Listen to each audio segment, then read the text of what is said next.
Hello, my beautiful co-creators. Lilou here. I'm in Golden, Colorado, and I found two lovely, inspiring ladies. Hi there. Thank you for having us.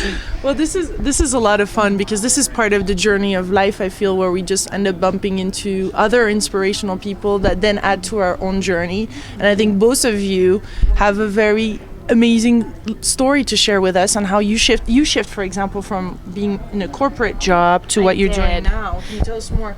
I did. I used to work for a large university, and I realized that I really wanted to come into work and have friends there and try something different every day and work for something a little bit smaller. And I came across this little boutique hotel in Golden, Colorado, and I'm so happy here. Have you always lived in Colorado? I didn't. I used to live in upstate New York and in a small country town, and I always dreamed of traveling and exploring, and ever since I was old enough to travel, I've been, all over Europe. I've been to Africa, and after college, it took me to California, and then my husband's job brought us to Colorado, which I'd never been to before he got the job. So it's been a big adventure the last 10 years. And tell us about this little road trip that you just did. That's really cool, isn't it? Journaling, and what have you done? Yeah, it's been really exciting. I used to work for the university, and then I decided that my husband and I talked about, let's try to shake things up a little bit. We were doing this for 4 years, working 9 to 5 and a lot of weekends, and we just really felt like there was more to life than working in a cubicle. Yeah. And so we talked about it over dinner a couple times, maybe quitting our jobs and traveling around the world, and we made it happen. So we decided to rent out our house that we owned here in Golden, and we bought a camper, and we traveled cross country and just taking lots of photography and just spending time together with our dogs. And my husband's an artist, so he drew, and it was just really wonderful. And we went back to New York where all our family is, and it was just a great summer. And then we went abroad to Australia with 20 high school students. We thought it'd be really wonderful to teach, so we took 20 kids to Australia and New Zealand and Fiji. What do you mean you took them? It's a travel company. Yeah. And it's based out of Vermont, called Putney, and it's high school students who want to travel the world during their summer vacation. And so we got to lead the trip together, my husband and I, as the leaders, and we took these students on sailboat trips. We took them to the opera. We took them fishing, and so it was just really wonderful. So we had a 6-week adventure with these students, and then we came back and traveled, and we weren't really sure where we'd end up. We just got in the car and took our map, and we ended back up here in Golden because we loved it. We missed our friends, and we just said we wanted to start over with something close, and I just live a few blocks down the street, and so now I live locally, so I don't have to carpool or commute, and I work in a small hotel, which I always wanted to do, with wonderful people. So it was a big leap. We really wanted to change things, and it was really scary, leaving what you're comfortable with, but I couldn't be happier. Living a simpler life is nice. That's a juicy life, isn't it? Juicy life. It was wonderful. And how wonderful it is for all those teenagers and all those high schoolers that sharing that journey with them must have opened some new things for you and your husband too. It did. It's amazing. It's amazing. I haven't been around that many teenagers in a long time, and I feel like they learned a lot from us, but I feel like we even learned a lot more from them. It was really great. Yeah, there's so much wisdom. I just interviewed some teens here around Red Rocks Amphitheater, and they're so awesome. They have so much wisdom that pours naturally out of them. It's wonderful. And you, what's your story? This is also awesome because you walked in only, how long have you worked here for? So I've only worked here since a little bit before Thanksgiving. So 3 months. I think around 3 months. She came in and applied, and we were like, oh, sorry, we're not hiring right now, And then not 2 days later, the position she applied for opened up. And we were just like, oh my God, we gotta call Katie. She walked in here on her own. We weren't hiring. She was just amazing. And so it's just funny how it worked out. Yeah, and it's a great bunch. So I've been here 8 years. I worked up at a racetrack, and then racetrack. Yeah. What were you doing on the racetrack? Vandermeer Speedway. And Table Mountain Inn caters up there. So they'd be catering, and I would be working up there. And they said, "What do you do in the winter?" So I ended up here for winters, and there in the summer, and then now I'm here full time. And it's been 8 years, and I love it. So it's just. Tell us also. Like home. Yeah, it's like home. And tell us also about your passion with dogs. Tell us what the impact that dogs have in your life and how you're helping them. And what do you love about rescuing them, and they just it's kind of like our children for me and my fiance, because we'll probably never have kids. He has cystic fibrosis, so you know, that's kind of a hard thing, but our dogs are just our life, so, you know, it's just something to come home to. How many dogs do you have then? We had 4, and actually we couldn't find anywhere to live, because apparently it's illegal in Colorado to have more than 3. Oh. So we found one of them a great home up in Estes Park. It's a husky that's on a farm now. It leads horse rides. So, I mean, it was at the shelter miserable, so at least we got it out of there and found it a good place. And then the other one we gave to a great family with a little girl. Their dog had died 11 years ago, and they were just now ready to have a new one, so we knew it'd be loved. Great. And then I have my little Chihuahua Bruin, named after the Boston Bruins, because my fiance's from Boston, and then Sadie is our black lab. So it's like big and small, black and white, and they're the best of friends. So much joy. Yeah, it's just amazing. They're amazing companions too, aren't they? I know you went through and you were explaining me some things regarding painkillers too. Were animals part of that journey to help you heal and go beyond that? No, they definitely were. I mean, just to come home and feel that love no matter what. I had a back injury about probably 3 years ago now on a trampoline. I broke one of my vertebrae, and my back's just been horrible. And, you know, finally I did all the CAT scans and this and that, and started going to a pain doctor, and it was just kind of not really a doctor thing. I don't know. It was more about money, I feel like. You know, if you needed more painkillers, we'll give you all you want. So, you know, each month it was just, started out taking one a day, and by a few months ago I was taking 18 500s a day. That's way too much for the body, isn't it? Yeah, and I mean, they said there was nothing wrong with what I was taking because it was in, 15 milligram pills, but I just got to the point where my life was dependent on it, kind of. I woke up and I couldn't do anything without taking a pain pill.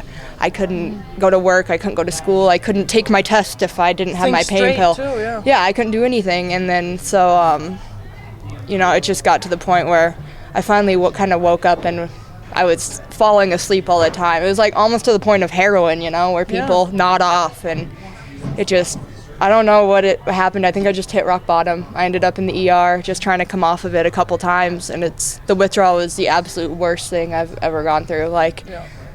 People say it's bad, like coming off of drugs, and you're like, oh, it can't be that hard, but it's just physically and mentally, like, I didn't move for 3 days, and to be able to call work and be completely honest with them, and to have our GM, my boss, everyone just be like, take care of yourself, you admitted it, you need to get help, and we're here for you. And that my parents, having to tell them, it was embarrassing, and hi, I'm Ashley, I'm addicted to painkillers, and you had no idea. But there's so many people in your situation. Yeah, and every one of them was just so helpful. And now I see people all the time just joking around about it, or, oh, pain pills this, pain pills that, and it's not funny, That used to be me. Oh yeah, I'm just taking one, but got to the point where I should have not woke up one morning. I should have, probably gotten in a car accident. I'm just thankful that I didn't hurt anybody, I didn't hurt myself. And so what do you want to say to anybody maybe watching right now that might be in this situation and that know that they have this addiction and don't know where to start from? If you even think you have it and you really don't want to admit it, because most people won't tell you, because, my life revolved around it. I didn't have a problem for me. Like, I was fine. Yeah. You can tell me I have a problem all day long. I don't know what you're talking about. Mm-hmm. So if you even think that it's starting to control your life, and it really does, just get help. And you can't do it by yourself. If I didn't have my fiance, I don't know where I'd be, because I ended up in the hospital, and then they really didn't do much. They gave us a list of places to call to get into rehab, and it was either methadone or Suboxone.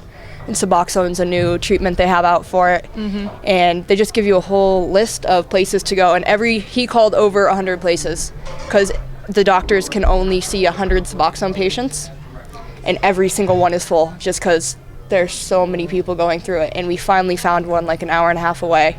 So I've been going out to Aurora once a month for treatment. And, awesome. you take drug tests. You can't have anything else in your system. You have to have the right amount of the Suboxone, and then you slowly, I'm almost tapered off that. So I've just, I was a straight A student all through my life, So what was the shifting point? How did you shift from where you were to now? What was the main thing? I think when I hit rock bottom, I messed up school. I had a 4.0, and I was, just not going to school, not doing anything. I just had apathy. I was just apathetic towards everything. But what made the shift? What made the change?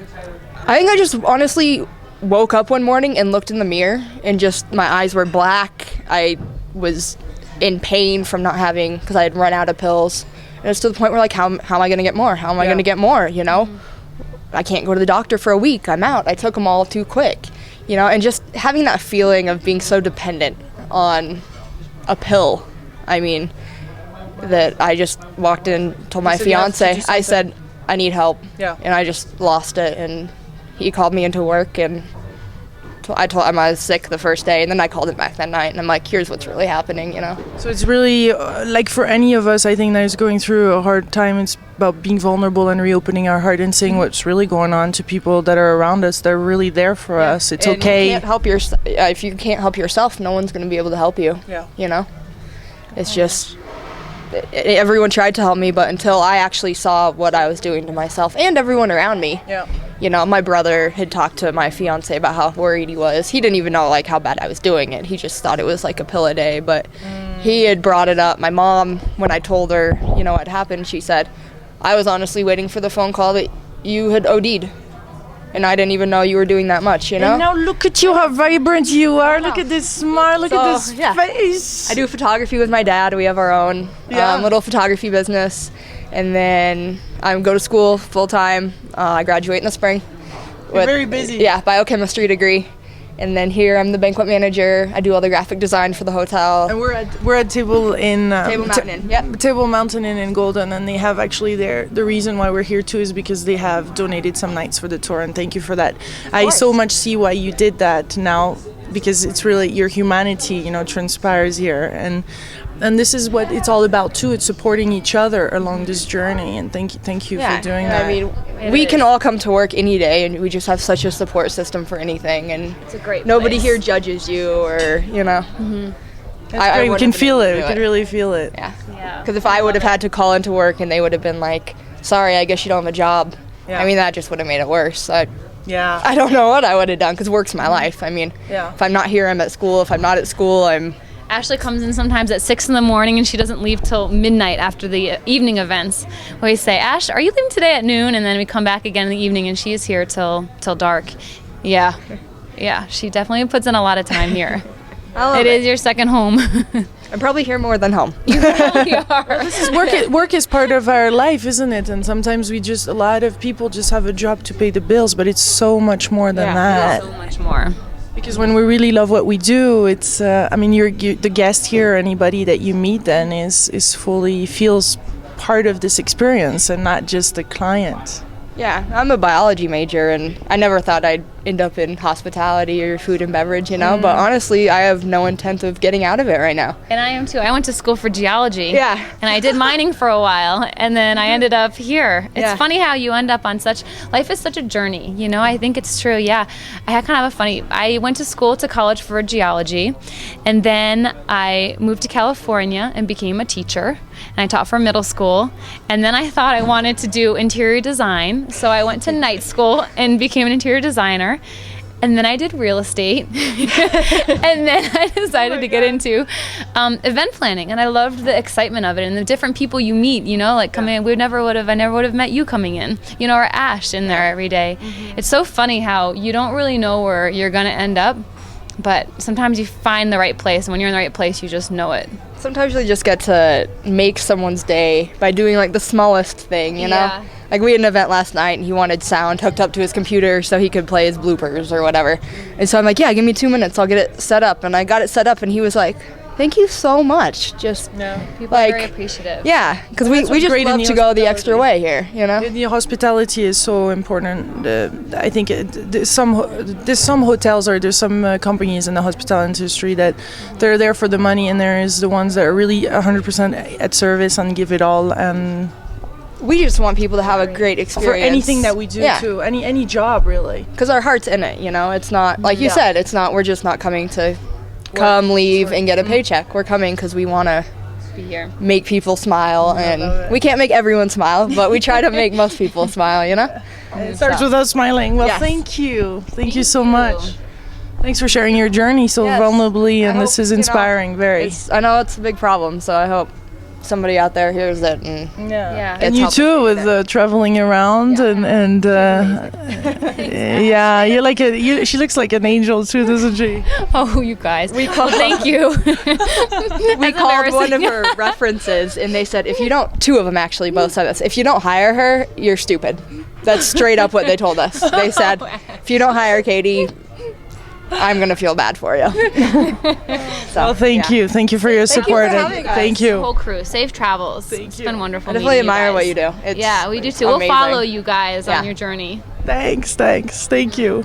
Well, much love. Yes. Yeah, Much love, my beautiful co-creator. Bye from Golden, Colorado.